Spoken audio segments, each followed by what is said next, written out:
जय हिंद दोस्तों। डिस्क्लेमर पढ़ लीजिएगा, मैं सेबी पंजीकृत सलाहकार नहीं हूं दोस्तों। बात करेंगे मैग्लेनिक क्लाउड लिमिटेड के बारे में। एक खबर निकल के सामने आ रही है दोस्तों, एक कंपनी की तरफ से स्पष्टीकरण निकल के सामने आ रहा है और उसी स्पष्टीकरण की वजह से आज जो है बढ़िया सी रिकवरी देखने के लिए मिल रही है और शेयर जो है अपर सर्किट पे है, आप लोग देख ही सकते हो। हालांकि सर्किट लिमिट का घट गया था, एसएम लिस्ट में भी शामिल है। सब पे बात करेंगे।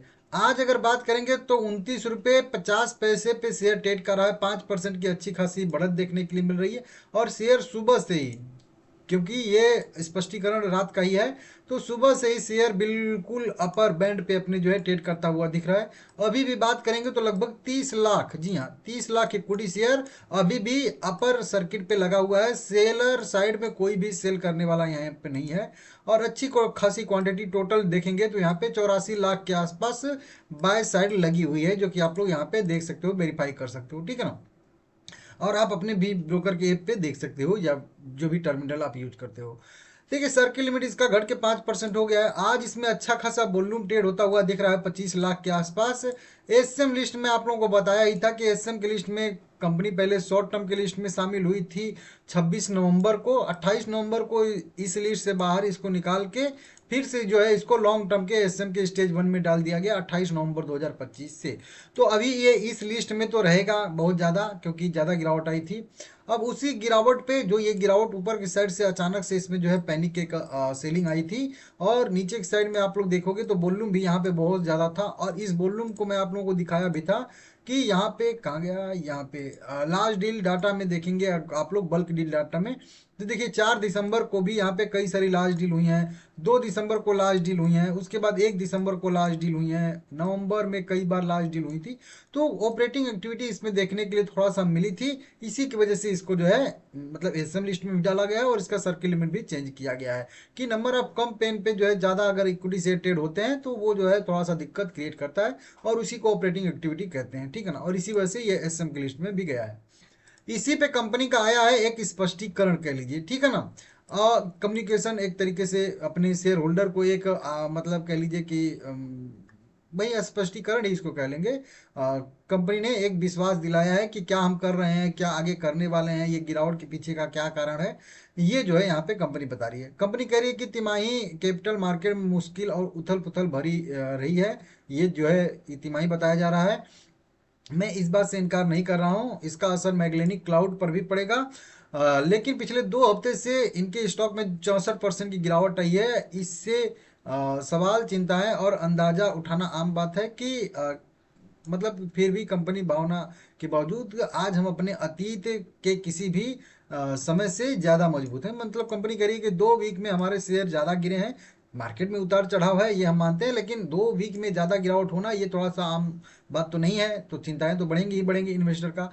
तो वही कंपनी स्पष्टीकरण कर रही है कि हम आपको बताना चाहते हैं कि हमारा जो अभी आज अपने अतीत के किसी भी समय से सबसे ज्यादा मजबूत है। मतलब जब से कंपनी काम कर रही है कह रही है कि अभी जिस स्थिति में हम लोग हैं फाइनेंशियली, उस स्थिति में बहुत अधिक जो है मजबूत है। कंपनी कुछ बुनियादी बातें अपना बता रही है। रेवेन्यू में 6% की बढ़त के साथ 560 करोड़ से जो है बढ़ के 594 सॉरी 97 करोड़ हो गया था। एबिटा में भी लगभग 4% की बढ़त देखने के लिए मिली थी और साल दर साल परफॉर्मेंस जो है वो स्थिर इनका बना हुआ है। फाइनेंशियल मजबूत इनका दिख रहा है।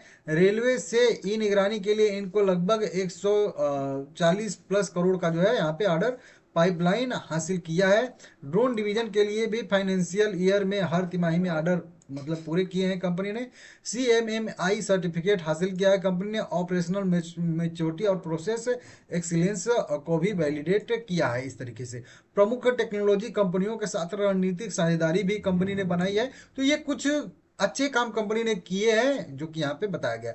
अधिग्रहण पर हमारा दर्शन, जो कंपनी कह रही है कि हम किसी भी कंपनी के साथ अगर अधिग्रहण करते हैं तो वो जो है एकदम मतलब सोच समझ के करते हैं, आगे के भविष्य के बारे में देख के करते हैं। कोई भी मजबूरी में हम लोग जो है यहाँ पे अधिग्रहण या फिर कह साझेदारी नहीं करते हैं।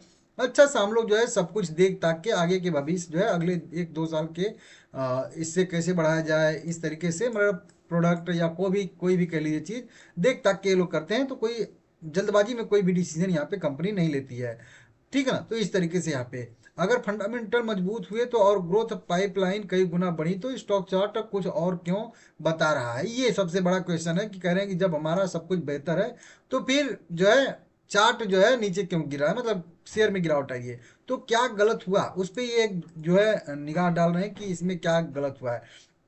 तो ये बता रहे हैं कि डर से होने वाली बिक्री से सेंटिमेंट से होने वाला करेक्शन है। जब मार्केट अनिश्चित होता है तो अक्सर इमोशन लॉजिक से आगे निकल जाते हैं और इन्वेस्टर बिजनेस के अंदरूनी परफॉर्मेंस के बजाय हेडलाइन बातचीत झुंड में साइकोलॉजी पर ध्यान देते हैं और डर वॉलेटिलिटी को बढ़ाता है। और लेकिन इस इंस्टी इंट्रिंसिक वैल्यू को नहीं बदलता, मतलब इंट्रेंसिक वैल्यू बताया जा रहा है, जो उसकी इंट्रेंसिक वैल्यू होती है किसी भी शेयर की, तो उसको नहीं बदल सकता भले ही कोई गिरावट आए। और वॉरेन बफे का इन्होंने एक कोट किया है शब्द कि मार्केट स्टॉक मार्केट में जो लोग घबरा जाते हैं वो अपना प्रॉफिट उन लोगों को दे देते हैं जो सब रखते हैं। मतलब सीधा सीधा वही जो उनका कोट है कि भाई जल्दबाजी में अगर आप शेयर सेल कर रहे हो तो कुल मिला के आप अपना प्रॉफिट किसी और को दे रहे हो जो पेशेंस रख के बैठा हुआ है। तो उस तरीके से यहाँ पे बता रहे हैं।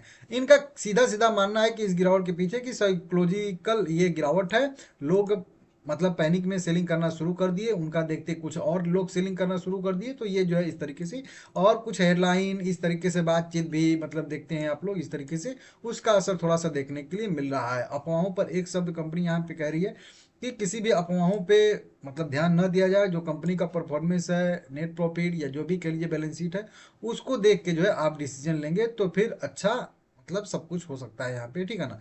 इस तरीके से इनके ओर से भी एक बताया गया कि 25 साल से कंपनी काम कर रही है, अच्छा आर&डी कर रही है, ठीक है ना। इस तरीके से ड्रोन में भी आर&डी कंपनी कर रही है, अच्छा खासा इन्वेस्टमेंट ला रही है, तो इस तरीके से कह रही है। आगे कंपनी कह रही है कि हम अभी तक कहाँ खड़ा है, अभी इस कौन सी स्थिति में है, तो कंपनी कह रही है कि हम अच्छे जो है हम फेल नहीं हो रहे हैं, हमें गलत समझा जा रहा है और समय इस अंतर को स्पष्ट कर देगा। तो कंपनी कह रही है कि हमारा जो भी बिजनेस है वो फेल नहीं हो रहा है, अच्छा खासा है। बहुत सारे लोग अपना जो है अलग अलग एनालिसिस करते हैं, उसके हिसाब से उनको देखने के लिए मिलता है कि कंपनी शायद आगे कुछ काम न कर पाए, आगे इसका बिजनेस न बढ़ पाए, तो इस वजह से थोड़ा सा गिरावट होती है। तो ये कुल मिला के 4 पेज का कंपनी ने अपना स्पष्टीकरण दिया है, जो कि आप लोग यहाँ पे देख सकते हो, समझ सकते हो क्या यहाँ पे है, कैसा यहाँ पे है, ठीक है ना।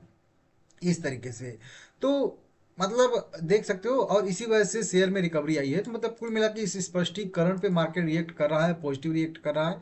और आज से नहीं, जो मैं सपोर्ट आप लोगों को बताया था उस सपोर्ट रेंज से ही रिएक्ट करके ऊपर जा रहा है। और आप लोगों को पहले से ही बताया था कि 29 और 20 के बीच में इसका सपोर्ट है, या दोनों यही लेवल सपोर्ट रहे हैं दोनों, और यहीं पे सपोर्ट ले सकता है। अब जब ये अगले जो हम लोग का पहला सपोर्ट था उस मतलब रेजिस्टेंस पे अब पहुंच चुका है, क्योंकि ब्रेक हो गया था तो रेजिस्टेंस हो गया। अब अगर इसके 29 रुपये के ऊपर अगर ये टिकता है, ठीक है ना, सस्टेन करता है, तो फिर यहाँ से अगले स्टेप की भी तेजी की संभावना बनेगी। नहीं तो फिर यहाँ से फिर से जो है ये यही इसी रेंज में हो सकता है कि साइडवेज थोड़ा सा ट्रेड करने की कोशिश करे, और फिर जो है समय के साथ जैसे जैसे कंपनी का फाइनेंशियल और अच्छा सुधरेगा, रिजल्ट आएंगे बढ़िया बढ़िया, इतने वो कंपनी मतलब कवर करेगी। अब पैनिक में इस तरीके से गिरावट के बाद जो है इस तरीके की रिकवरी तो बहुत मुश्किल होती है, लेकिन फिर भी देखेंगे 29 रुपये के अगर ऊपर जाके सस्टेन करता है तो इससे बेहतर कुछ भी नहीं हो सकता है। तो आप लोग देख लीजिएगा। बाकी एसएम लिस्ट की बात करेंगे तो देखिए लॉन्ग टर्म के एसएम की लिस्ट में गया है, इतना जल्दी बाहर नहीं आएगा, आने में इसका टाइम लगेगा। सर्किल लिमिट भी अभी 5% ही मेरे हिसाब से रहने वाला है, आगे बढ़ेगा तो मैं बताऊंगा। और सबसे मेन जो दिक्कत थी यही लास्ट डील जो बल्क डील हुई थी बहुत सारी, उसके वजह से इसमें दिक्कत आई थी, और ये मैं आप लोगों को बहुत पहले ही बता चुका था जब वीडियो बनाया था। वीडियो पसंद आया तो लाइक करिएगा, चैनल को सब्सक्राइब करिएगा। पूछो क्या करना है क्या नहीं करना है, देखिए अभी तो यहाँ पे कुछ भी करना थोड़ा सा दिक्कत रह सकता है, चाहे कंपनी कुछ भी कहे, लेकिन वही बात है चार्ट के हिसाब से, क्योंकि हम लोग चार्ट ही देखेंगे, ठीक है ना। तो थोड़ा सा भी दिक्कत है, थोड़ा सा इंतजार करना पड़ेगा, उसके बाद ही कुछ डिसीजन हम लोग ले सकते हैं, ठीक है ना। नहीं तो है आपके पास, तो आप 20 के नीचे का स्टॉप लॉस फॉलो करते हुए इसको होल्ड कर सकते हैं, कोई बात, क्योंकि बोला था आप लोगों को कि 22 23 24 पे इसको सेल करना थोड़ा सा दिक्कत हो जाएगा बिल्कुल सपोर्ट पे।